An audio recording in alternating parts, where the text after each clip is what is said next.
everyone, and welcome back to Planet Zoo. This time we're beginning a new zoo called Oliver's Ranch Zoo. I don't know who Oliver is, but that's what we're going to call it. This zoo takes place in the desert lands of Australia, and we are using the Australia Pack to make this new zoo. So to begin off our new zoo, we obviously have to put down the basic amenities, such as our quarantine, our veterinarian's lab, our little workshop, all those fun little buildings which we have placed on the side already.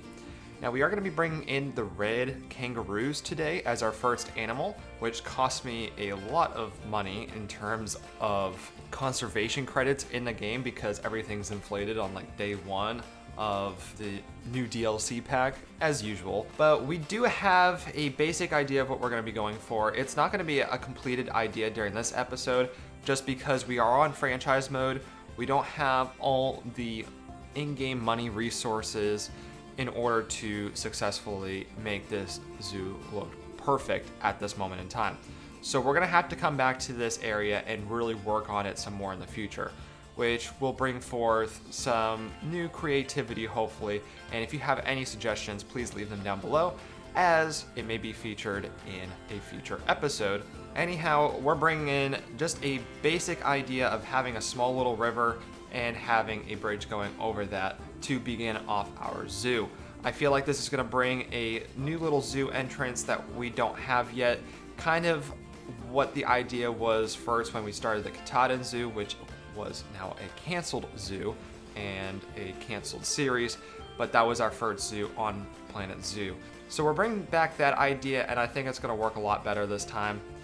We do have a concept of where we're going to use the river as a barrier in between the habitat and our viewing area for our guests and our Red Kangaroos. Now this is a totally new theme pack of which I don't really have any experience with because it is brand new, nor do I know of any sort of Australia architecture or anything like that. But one thing about this pack is that things seem to be a lot more modern and a lot of the building pieces look more recycled and reused. So in terms of like basically recycled metal or reconstructed metal pieces, it's kind of like that kind of deal when it comes to this building theme. So we're going to be aiming for more of a modern but yet more of a sort of rustic theme for our zoo. So going toward the river here, we're going to build up the rocks toward our viewing area. We're going to have a little steep incline there so our kangaroos can't get out. These guys can jump and they will try to escape. It's already happened.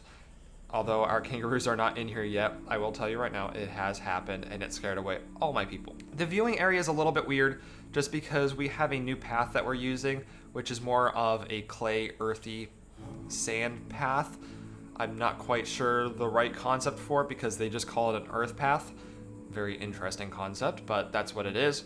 So we end up using that for more of our viewing area as the main pathway is asphalt for the bridge and we have that mosaic path for our main pathway.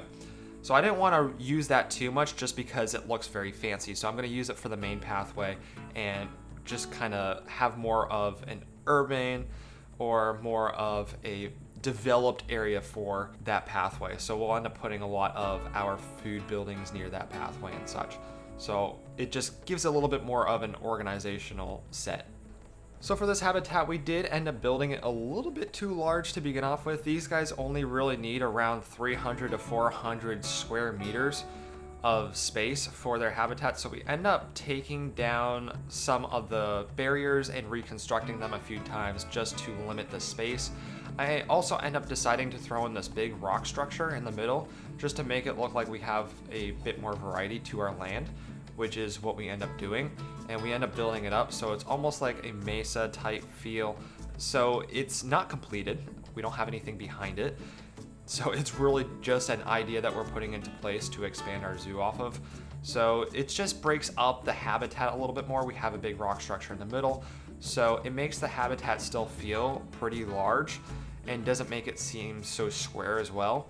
So it ends up doing really good in terms of keeping our kangaroos toward the front a little bit more, along with making sure that they still can't get out and they're not going to be hiding behind anything. Although it looks like they may be able to go behind there from a guest perspective, that's not the case. These guys also don't need hard shelter, I suppose, because under the little tab, it doesn't show that they need any, so we end up not bothering with hard shelter, which works out very well. Otherwise, we would have to figure out how to hide it properly. We also have to throw down our enrichment items along with some of our food stations. We also do have this river here for our water, so we don't have to worry about these kangaroos going thirsty. We can just have the river as a source, so we don't have to put down any sort of water station, which is fantastic. So we do have to add in a water pump later, which we did end up doing, although I would typically forget because that's just how it works for me. The foliage was probably the biggest issue in terms of really trying to make everything feel alive, but yet sparse to a certain extent. Since we are in the desert, we do have this river to make it feel like we don't have a limited amount of water for our plants. So we try to put the plants towards the water to make it feel a little bit more alive and more realistic. We do end up throwing some trees in the back just as more shade. We're gonna act as if these trees are gonna get their proper water amounts, and we're gonna add in some more features later on to make it seem like this zoo is very alive for a desert feel. So this is a little bit of a issue when it comes to really trying to make everything realistic, but yet work. So that's really what our intentions were when we were building this habitat. We will go back to adding some more things in the habitat. However, we have to move on in order to move our rocks to make sure our kangaroos don't get out. They did get out regardless after I moved these in the first place because I was viewing the female kangaroo, which is slightly smaller. Well, I say slightly smaller, but pretty smaller than the male kangaroo, and the male kangaroo ended up getting out after I moved the rocks. We also do throw in some more plants, foliage that kind of stick out of water. I forget what those are called. All I can remember is that they are corn dog plants. That's what it reminds me of. We end up throwing it that near the rocks there toward the side. We end up doing this intentionally just so it keeps the kangaroos from going over there. The rocks did pretty well. However, adding in those plants really just made it so that it feels a little bit more real, and it really prevented the kangaroos from going out. So it helped deal with some of those little rocky spots. Those kangaroos aren't going to try to go through those plants. So it's not only rocks that will keep them out, but plants, which is a really great addition. So as much as I want to get in some more plants, we do have to add in some things for our guests, including some shaders, benches, and some decorations, because it can't just be all plants.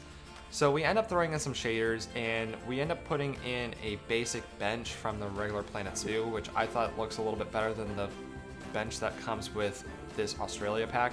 The only issue that I have with this bench from the Australia pack is that it looks like it can just fall backwards. I know it's metal, and I know it should have enough support, but it's kind of bothering me. So I end up using them anyway. Let me know what you guys think about that, because it's actually really bothering me. Anyhow, moving on. Toward the front of our park, I do want to get in something to make this park feel a little bit more modern. Toward the front, it's going to be rustic as well, but adding in some more modern pieces, we end up throwing in this wood structure, which is very colorful. And what we're going to do is we're going to add some plants in it, just to make it feel like we have some more variety in terms of how we settle at the zoo.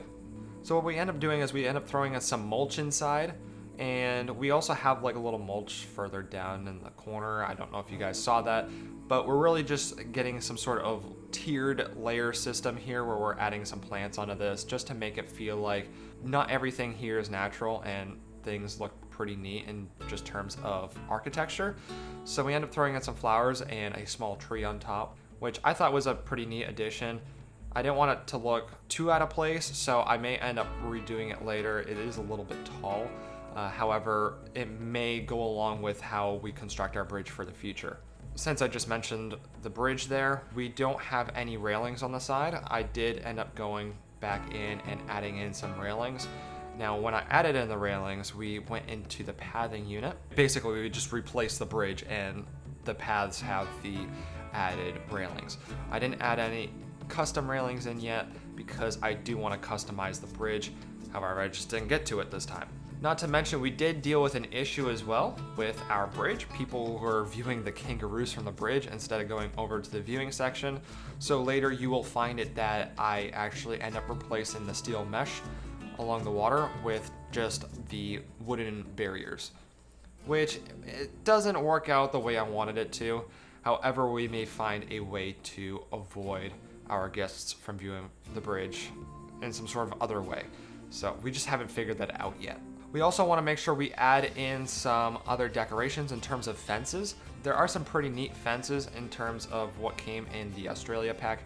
However, I just thought they were too big for this area, so we didn't end up using them.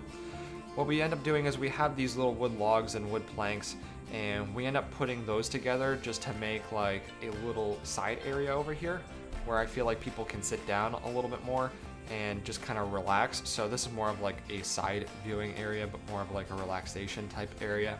And I feel like I can build a little bit of a garden near the river there, which I haven't done yet, but it's kind of more of like a placeholder for now, just to see how things work out, see how the guests move around as well. I didn't use that throughout the whole entire area. I want to make sure that I expand it all the way down to the other side of the habitat, so we end up making a different type of fence just to make sure our people aren't going in and joining the kangaroos, because like always, that's not good.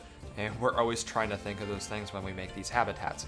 So we end up taking the regular Planet Zoo metal fence and we end up combining the wood plank as a bottom part, and then we end up throwing in a little post on the end. And when we did that, we just kind of went on and expanded that to the end of the habitat, which you will see later. And then we just add in some more foliage and we end up just kind of putting on the finishing touches in our habitat and in a few different areas. This is not completed, absolutely not completed, but it is a start to our Australian zoo. So if you guys did enjoy, please hit that subscribe button if you are not yet subscribed so you can see how this zoo does turn out, because I really do want to continue on with this one, and the Shizen Hogoku Zoo, which is our main series right now, is nearly complete. But other than that, there's nothing else to go over. Like this video if you did enjoy, it would help support out the channel. We are a small YouTube channel, and comment suggestions, leave them down below. Other than that, I shall see you guys in the next video. Thank you for watching and goodbye.